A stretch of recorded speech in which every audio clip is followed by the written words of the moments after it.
মা তুমি এ কথা বললে কি করে? সীতাকে প্রায় 12 বছর হলো বনবাসে দেওয়া হয়েছে, সীতা আমার বেঁচে নেই মা। মা,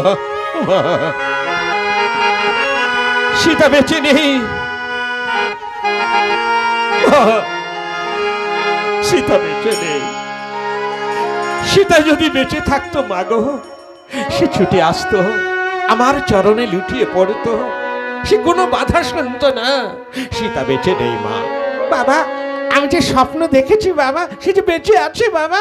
মা, স্বপ্ন কখনো সত্য হয় না মা, স্বপ্ন অলীক, স্বপ্ন অলীক, মিথ্যে। মা, ভিখারিরা স্বপ্নে লাখ লাখ টাকার স্বপ্ন দেখে, বাড়ি গাড়ি টাকা করি কত কিছু, আর যখন প্রভাত হয়ে যায়, ঘুম ভেঙে যায়, সেই রাতের স্বপ্ন রাতেই দেখেছিল। যেমন ছেঁড়া মাদুরে শুয়েছিল, সেই ছেঁড়া মাদুরেই শুয়ে আছে। ও মা, স্বপ্ন সত্য হয় না মা। বাবা, বাবা রাম, সত্য হোক মিথ্যা হোক, বাবা তুই যে তোর বাবা তুই যুদ্ধে যাবি, তবে সেই বালকদের জন্য হত্যা করিস নে, বন্দি করে আমার কাছে আনবি। তাই হবে মা, তাই হবে, দাও মা পদধূলি। এই বলে রামচন্দ্র কৌশল্যা মার চরণ বন্দনা করলেন, প্রণাম করলেন। তারপর কইকেয়ী মাকে প্রণাম করলেন। মা বললেন রাম তোর জয় হোক। সুমিত্রা মাকে প্রণাম করলেন, মা বললেন রাম তোর জয় হোক। আবার ঘুরে মা কৌশল্যাকে প্রণাম করলেন।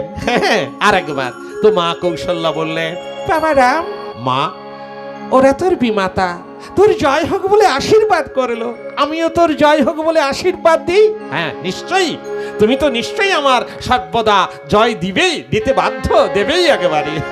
তোমার আশীর্বাদ মাথায় নিয়েই তো আমি পথ চলছি। হ্যাঁ বাবা। কৌশল্যা মা রামের প্রতি কয়, আজিকার যুদ্ধে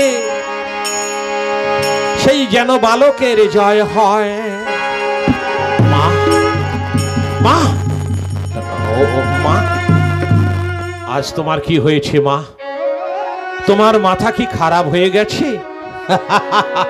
ও মা, তুমি আমি সেই বালকের সঙ্গে যুদ্ধে চলেছি, আর তুমি বালকের জয় বলে তুমি আশীর্বাদ করলি। বাবা, আমি তো ঠিকই আশীর্বাদ করেছি বাবা। কি করে ঠিক হলো? তুই তো চিরদিনই, তুই যত বড় হ না কেন, যত বীর যোদ্ধা হ না কেন, মায়ের কাছে চিরদিনই তুই বালক, চিরদিনই শিশু। তুই কেন, সকল ছেলেরা মায়ের কাছে সব দিনই তারা শিশু, তারা বালক। বাবা, আমি যখন বালকের জয় দিয়েছি, তোরই জয় হবে বাবা।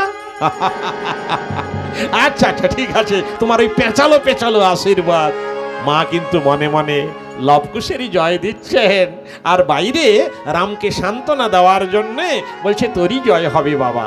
এইভাবে রামচন্দ্র মায়েদের চরণে প্রণাম জানিয়ে প্রাসাদের বাইরে গেলেন। সৈন্যগণ, মন্ত্রীবর, মায়েদের প্রণাম জানিয়ে এসেছি, চলো সরযূ নদী পার হয়ে প্রবেশ করি মহামুনি বাল্মীকির তপবনে।